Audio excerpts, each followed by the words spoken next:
days at the stick. From who's got it better than us to brick by brick. It's always the 49ers way, from off-season to game day. Yeah, we talk back. It's the 49ers Cutback.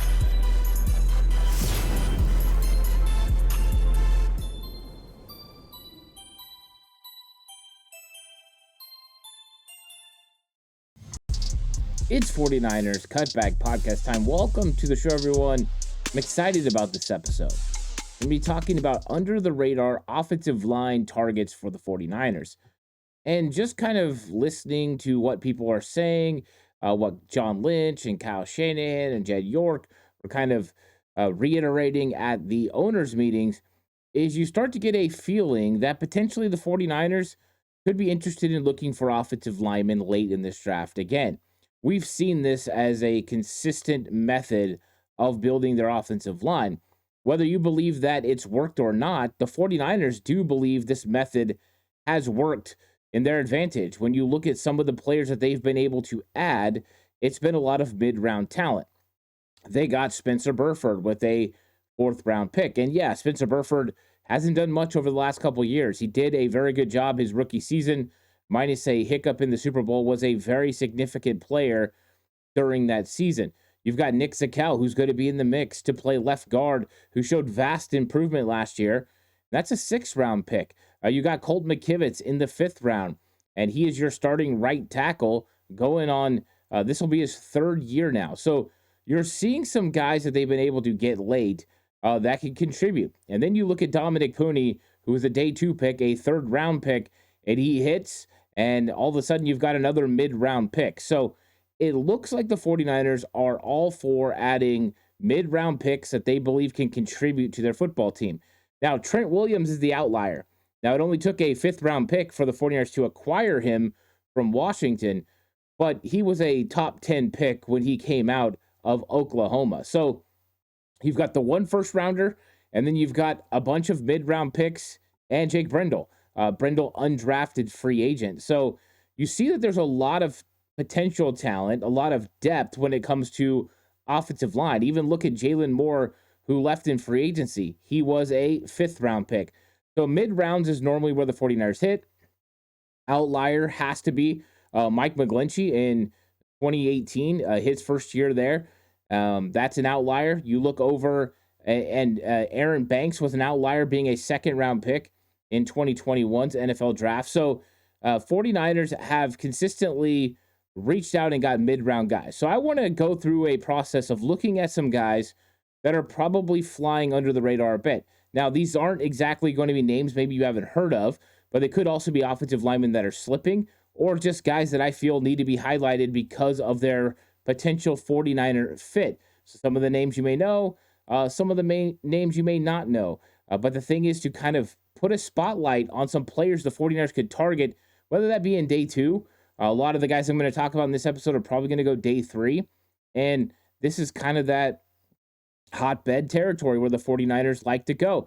Last year when they drafted an offensive lineman, they definitely got Dominic Puni, but got another one in the 6th round. So this is kind of what they do. So I want to highlight some of these names. Some of these guys they've had meetings with as well, which is always interesting.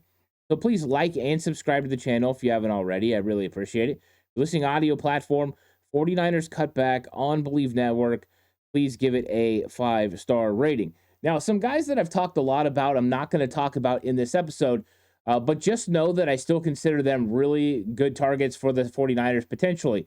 A couple of those guys, Logan Brown, who I'm a huge fan of out of Kansas. I think he fits really nice with what the 49ers would like to do. A former Dominic Puni teammate at Kansas, could be a right tackle, could be an interior offensive lineman in the NFL. I do think he could be a target for the 49ers. Also, Chase Lunt, who I've been a huge fan of through this entire process, and he's 6'8", 305 pounds. I think when you're getting to the late 4th, early 5th round pick, Chase Lunt would be a tremendous value for the way that he plays in the zone scheme. One of the better offensive tackles in the zone scheme. Sneaky athleticism, doesn't show up in straight line speed, but it shows up when he's moving out in space. Still one of the best guys in this draft, cutting off the backside on a zone scheme. So there are some things he really does well. Good hip control. But those aren't guys that I wanted to talk about in this one. The first guy I wanted to talk about is going to be a player that you've probably heard a ton about at some point in this process. Now, I would say he was probably pretty hot, a month and a half ago, where people were talking about him being a potential second round pick. Now things have cooled, and we are seeing him tumble in this process where I've seen him all of a sudden mocked all the way as far as the fourth round. And in my last mock draft, he was just too enticing for me to pass up. And I'll admit, I don't love this player in round 2. I don't love that. But when you get to round 3 and beyond, I think there's a tremendous value when you look at upside. And we know that I'm an upside type person. I want to find guys that has traits that translate to the NFL, but then I want to see if these guys have more. So we want a higher ceiling. You don't want a super low floor, but if you feel like this guy could be pretty good, but has the potential to be even great, these are the perfect prospects that you want to hit. And of course, I'm talking about Cameron Williams, offensive tackle from Texas. When you look at the size, you look at the athleticism, he is a guy that can definitely move. Cameron Williams, 6'6", 317 pounds. Now, Chase Lunt ran a 5'4" 40. That will scare a lot of people away, but not me. I look at the 10 yards. I look how they move in space. I'm fine with it. Same with Cameron Williams. He's not going to be the fastest guy. He runs a 5'4". That is not phenomenal, right? That's not elite athleticism. That's part of the reason you're going to see him slip a little bit on boards. But we're talking about him here at the end of day 2, the beginning of round 3, or beginning of day 3. Tremendous value for a player that's had a lot of playing time at the University of Texas. When you look at his hands are huge. I mean, this dude has massive hands, and you can see it when he strikes.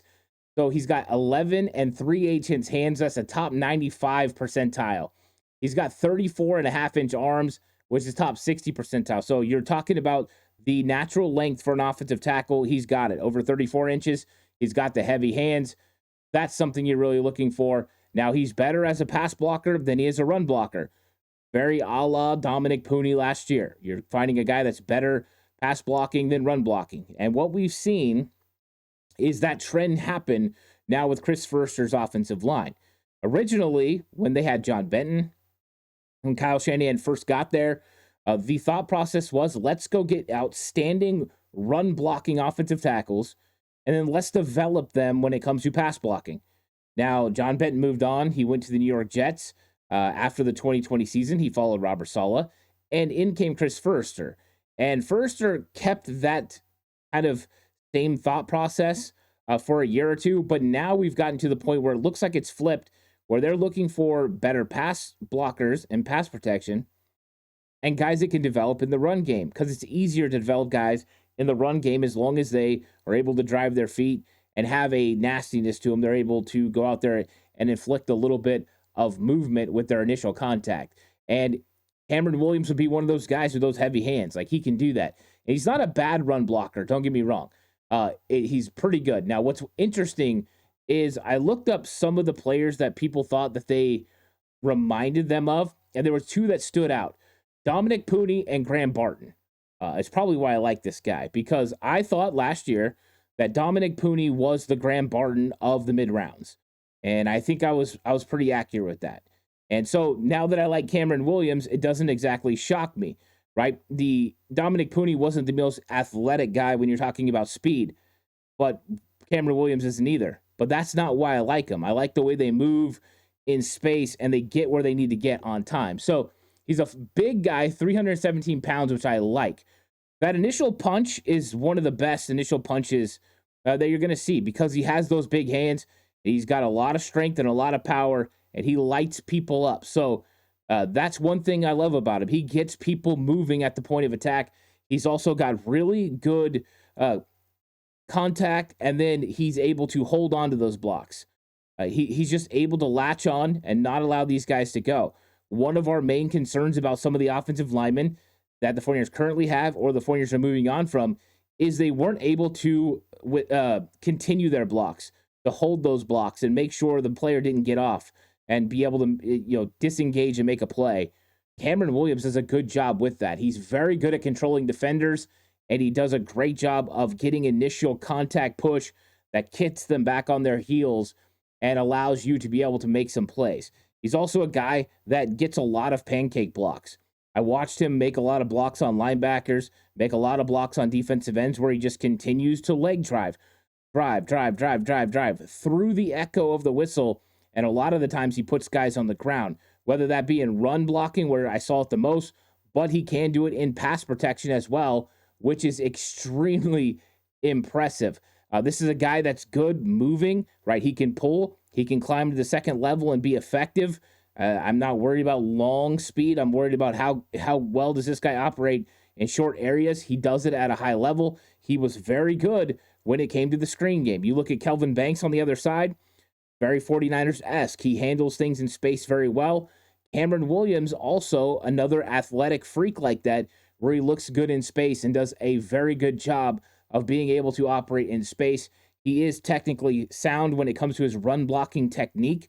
So I think that there's a lot to like. I think he rises a little bit. Pad level gets a little high. That's why he doesn't finish as much in the run game as you'd probably like. But those are things he can definitely get better at. He's got a huge frame, which can continue to get more muscular. He's going 317. I think this guy could easily play at 320, 325 pounds without losing his athleticism. To me, this dude is a dynamite potential pick at the end of day 2, early day 3. If he slides like he's looking like he's going to slide on mock draft boards, this could be a huge selection for the 49ers where you could plug him in at guard. And this is one of those questions, right? Do you go ahead and move Dominic Pooney over to left guard, put him next to Trent Williams, left side, like they did with Aaron Banks? If you remember right, Aaron Banks, his rookie season came in, worked out on the right side, then they flipped him to the left, and he started there the rest of his time in San Francisco. Dominic Pooney shifting over might make sense, especially if you get Cameron Williams. You plug him at right guard next to Colton McKivitz. You put him there, and then all of a sudden you could potentially move Cameron Williams out to tackle if you felt like he could handle it. And I think he's got an opportunity potentially to move out there to right tackle. So a guard initially who could move out to tackle, he's got to get better when it comes to pass protection. When it comes to smoothness of the kick slide, it's a little herky-jerky for me. But those are things that you can get better at, and you could attribute that to some, you would think, not being athletic enough. I do think he's athletic enough. So right now, he is vulnerable to speed rushers. Part of the reason I like him on the inside. That's one thing that, was always a thing I looked at with Dominic Pooney, is he doesn't operate as good in space, but you move him inside against interior defensive pass rushers, he's got the necessary speed. I think the same thing happens with Cameron Williams, because then in his slide, he's not having to go as far out and everything is more controlled. I like that. I think that he can do a really good job when it comes to anchoring as well. So Cameron Williams would be interesting for me for the San Francisco 49ers when it gets to the end of day 2 and day 3. So when you're talking about pick 100, you're talking pick 113. I think if Cameron Williams is on the board, that would be very enticing for the San Francisco 49ers, because that could be a plug-and-play left guard. And he's not my favorite in this draft by any means. Dominic Pooney was one of my favorite last year. But I do think that he's a very solid option when you get there. And I don't like him in round 2, but I like him a lot in round 3. And I might start to love him in round 4. That's just how talented he could be because of the size and athletic ability out in space. 6'6", 317 with the attributes that he has. Very, very tempting.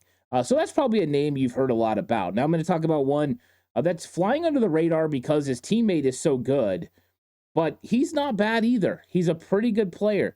And I think that right now, Connolly's getting all the attention. But Johnny Cornelius out of Oregon, I think is a very fun prospect, especially when you get to day 3.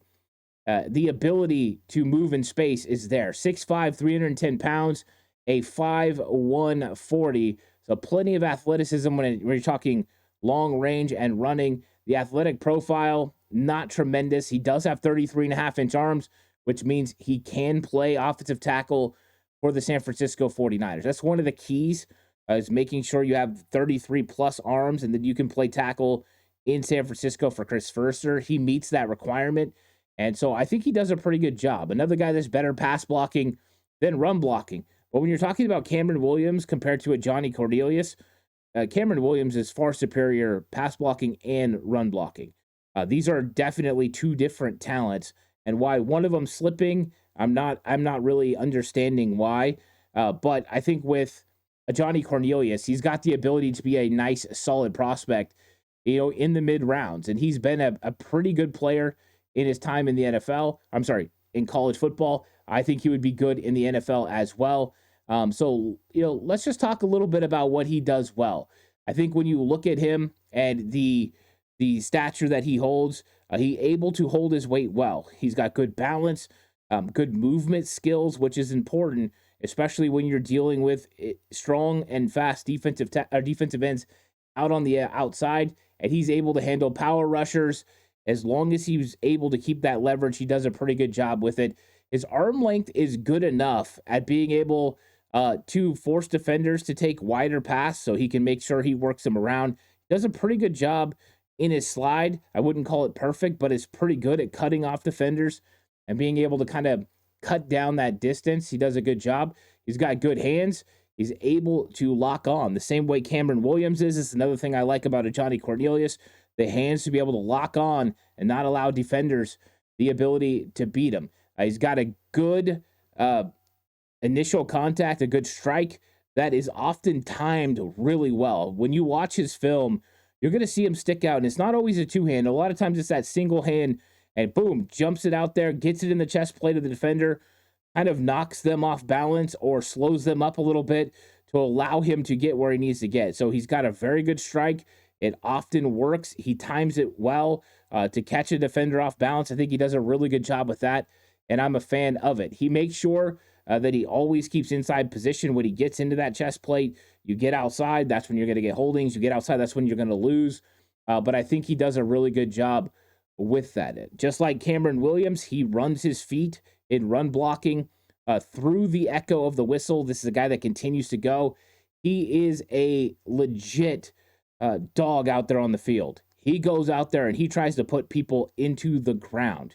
And so you talk about a guy that fits the 49ers, skill set, and he's there, right? He's very football IQ, understands what his job is, understand what his role is, got the handwork, got the feet, got the necessary quickness.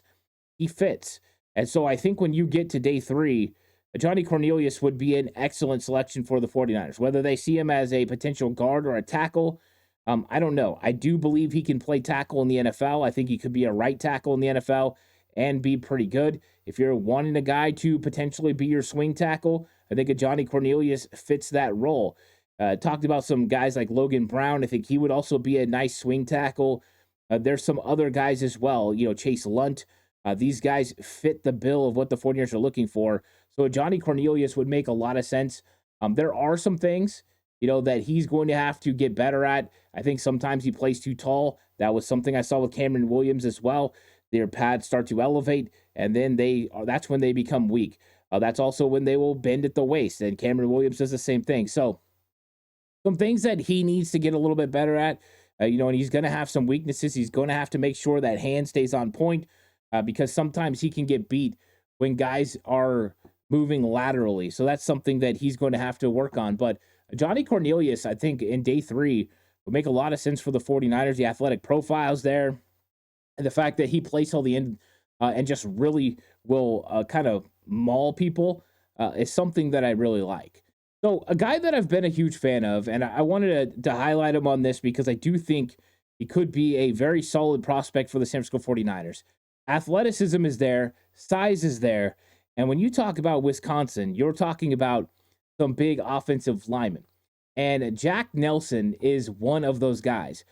Jack Nelson out of the University of Wisconsin is just a very solid player.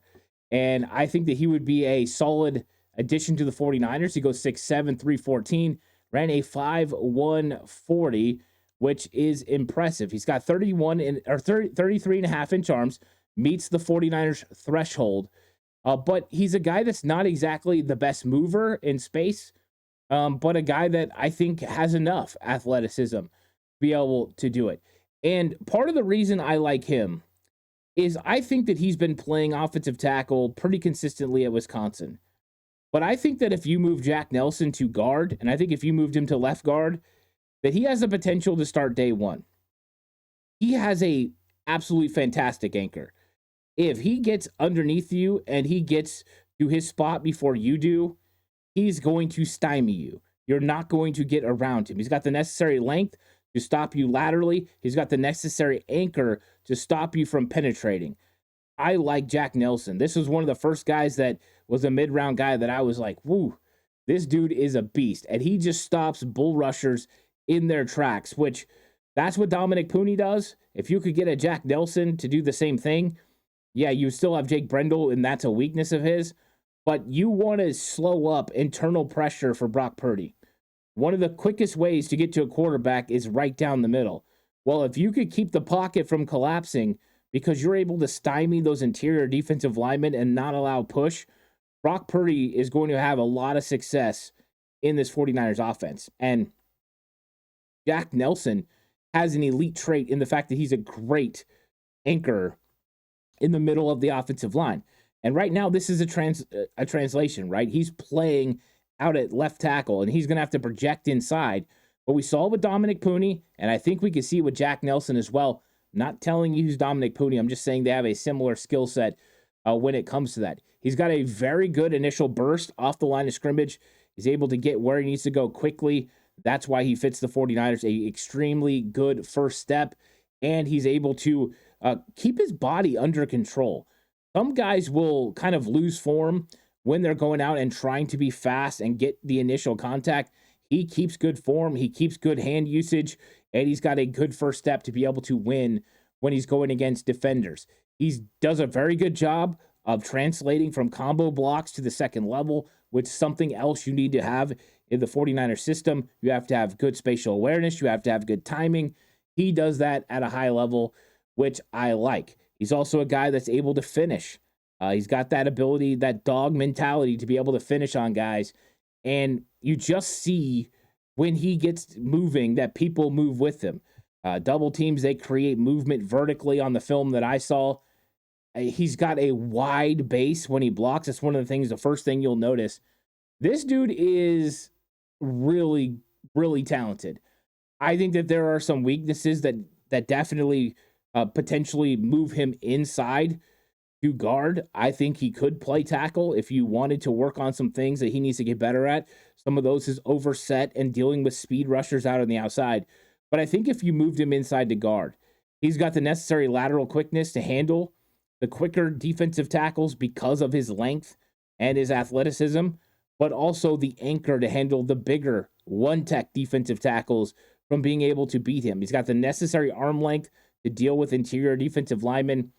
I think that this dude has got a lot of skills. There's some things he's got to work out, of course, but I'm a huge fan of him. And I'll tell you right now, if he ends up coming to the 49ers, I'll be one of the happiest guys because I think Jack Nelson, late round 4, early round 5, that would be a lot of potential for the 49ers to potentially get a guy that steps in, is able to make things happen right away. And hopefully we're announcing that. I would love to announce that. Might be doing day 3 here. I'm not sure, trying to figure that out.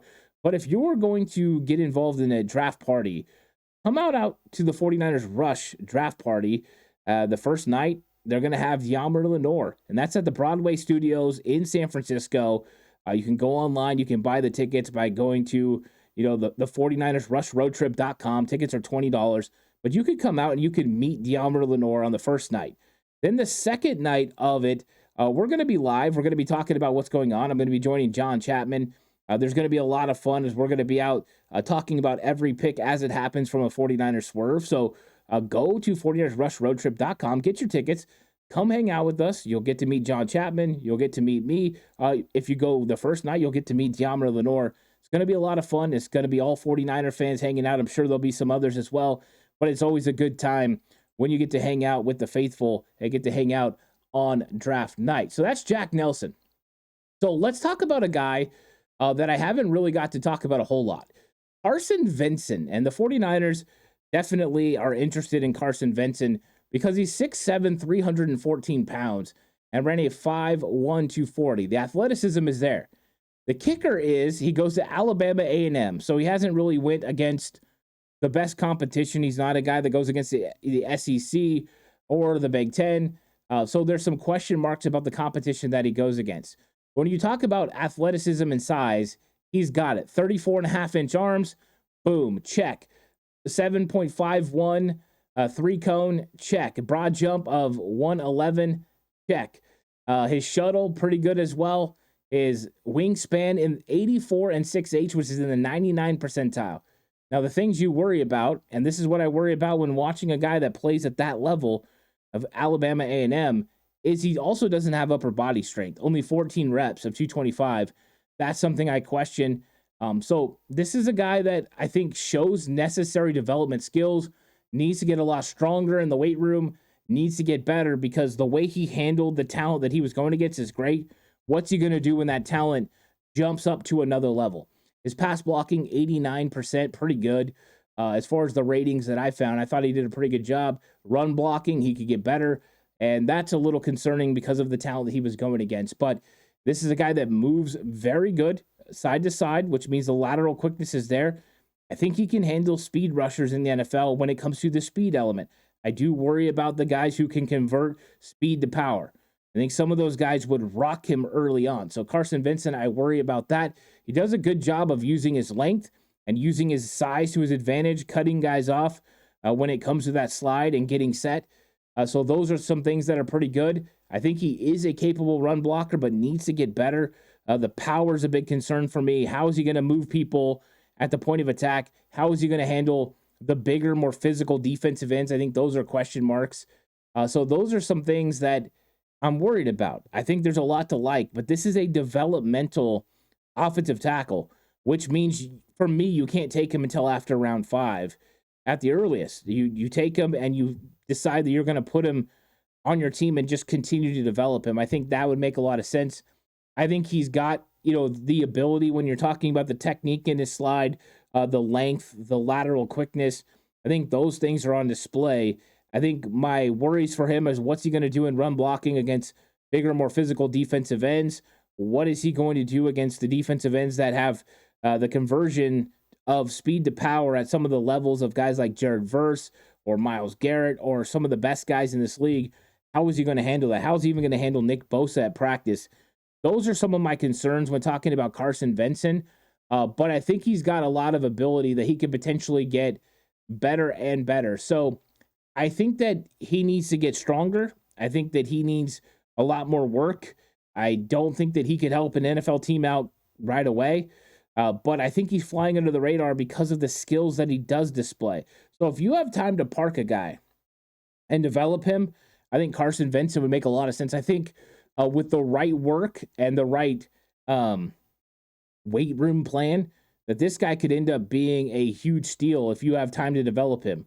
I think with a little bit more work, playing at a better school, he probably would be higher potentially as a draft pick. So something to remember. Now, next up is Jaylen Travis out of Iowa State. And this is a guy I've been wanting to talk about for a while. I'd mentioned him a couple of times, but 6'8", 339 pounds, worth a 5'1", 440. Tremendous. 35-inch vertical leap is top 99 percentile, right? Crazy good. He's got good hands. Arms 34 and 7/8, which is ridiculous. He's got explosiveness. The dude definitely has some athleticism, pass blocking, run blocking, not bad, especially when you're talking about a guy that's going to be available more late day 3, right? You get into round 6, round 7, and Jaylen Travis is going to be potentially available to help your football team. And he's a guy that reminds me of a former Stanford player, Walker Little. And Walker Little was somebody that I was very high on. He ended up going to Jacksonville, who dealt with a lot of knee injuries, but he was a second-round pick. Not saying Jaylen Travis is a second-round pick. I'm saying when I watch him, the athleticism, the size, the way that he plays the game kind of reminds me of that. Now, with that big size and movement ability, he's able to get guys moving. A good first step, able to blow people up out of his stance, and does a pretty good job of being able to move people at the point of attack. I think when you're looking at how he handles the kick slide, he does it pretty good. He's able to get guys in the wide 9 and be able to match their athleticism. He's got a good kick slide. It's gotten better and better through the years. It allowed him to be able to consistently cut off defenders and then be able to anchor against more speed to power conversion players. He does a good job of using his ability in the run game to consistently get to the second level. That's something that he does pretty well. He's got flexibility to play both tackle spots, and so that means he can play swing tackle in the NFL. So when you're talking, if you could get a guy like Jaylen Travis with all this size, all this athleticism, you could get him in round 6. I know the 49ers don't have a 6th-round pick, so maybe they trade up from the 7th round into the 6th round and potentially get a Jaylen Travis who could step in day 1 and be your new swing tackle.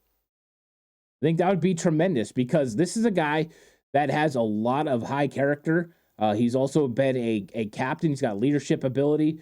So I think that he's a talented dude that would make a lot of sense for the 49ers. Now, the question marks for him are going to be, how is he going to anchor against the best bull rushers?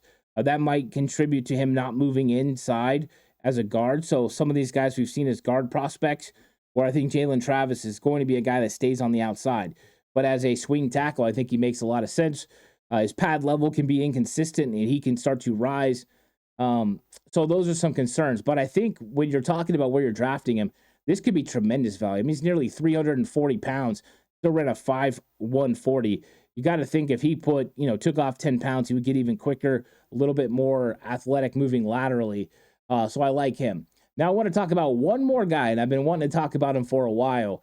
This is Oregon State's offensive tackle, Gerard Christian-Likenhan. And so Lichtenhan is an interesting guy. He's 6'8", 315 pounds. He played at Oregon State, and he's got a lot of athleticism. He ran a 5'3", so, not tremendous, but enough athleticism to get people's attention. He has 35 1/4 inch arms and a wingspan of 85 3/8. He was very good when it came to the bench press. Not bad. He's pretty strong. Now, when you're talking about the things that he does, he's lean, but he's got the length, even though he's 315 pounds, 6'8", helps him be lean. He's a good job as far as his movement in space, and he's got the quickness and agility to be able to get out to the second level. He does have pretty good initial contact. That initial hit is pretty good, and it can stop defenders in their movement to up the field. So he does a good job with stopping them there. He does a good job of getting defenders away. So he's able to get his body between the man and the hole, which is always important. Does a good job with that. He keeps his feet going the entire time. He's got good feet, quick feet, can get to the second level pretty well for a guy his size. He continues to do a very good job with a initial contact, with that one hand going out there and hitting them. And he's gotten better and better as a run blocker, driving people around. Now, some of the things that he's got to get a little bit better at is his timing with the strike when it comes to pass protection. He's got it, and when he hits it, it's great. But sometimes the timing's a little off, and that can make him susceptible to other moves. You can go watch some of his Shrine Bowl workouts, and you can kind of see that sometimes he struggles a little bit with that as well.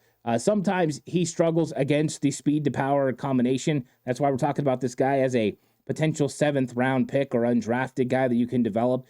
Because right now he hasn't shown the ability to consistently be able to handle your speed and your power combination and be able to anchor when you switch with that. A lot of times he relies on his size a lot, which is something he's got to get better at. He does have wide hands sometimes that expose his chest and allows defenders to get in there. But when you're talking about size, athleticism, length, these are the kind of guys you want to take chances on late in round 7. You're talking pick 249, 252. Why not? Get a guy that you can bring in and develop and see what you got there, potentially stash him on the practice squad after that. But if you don't draft him, here's a guy to have in your Rolodex to be able to bring in as an undrafted free agent because I think that he's getting better. He had 1 year, and that was this year, where he played above average and above his normal level when it comes to offensive tackle. So he's getting better, and I think that's promising. So I think he could be a interesting guy. He's from Davis, California, so he's a local guy. I wonder if he's going to go to the 49ers local pro day. That would be pretty interesting because I would love to see what he did. Just like in his 2024 season, he allowed 12 pressures, 3 sacks, which isn't bad. His PFF grade was an 86.4 pass blocking, 76.1 in true pass set blocking. He had a 77.5 run blocking grade. That was a 77.4 in zone blocking and a 70.7 in gap. So those are some things. 2024, he was Pac-12's top offensive lineman. He did a pretty good job in his years at Colorado as well. But when he went to Oregon State, that's really when he came into his own. So Gerard Christian-Likenhan is an interesting offensive lineman to talk about. So these are some of the guys I see that are potentially under the radar, or in Cameron Williams' case, sliding under the radar because a lot of people don't like him. And now he's falling into the realm of, he makes a ton of sense and a tremendous amount of value when you get to the end of the 3rd round, early 4th round. So let me know what you think about these prospects down in the comment section down below. If you have some other prospects I didn't talk about, put them in there. I'd love to go ahead and take a look at them. I think it's always interesting to take a look at more and more offensive linemen as I can. And so it's always fun. But thanks for joining me. I'll catch you guys in the next one. Until then, stay safe. Remember, the right way is always the 49ers way.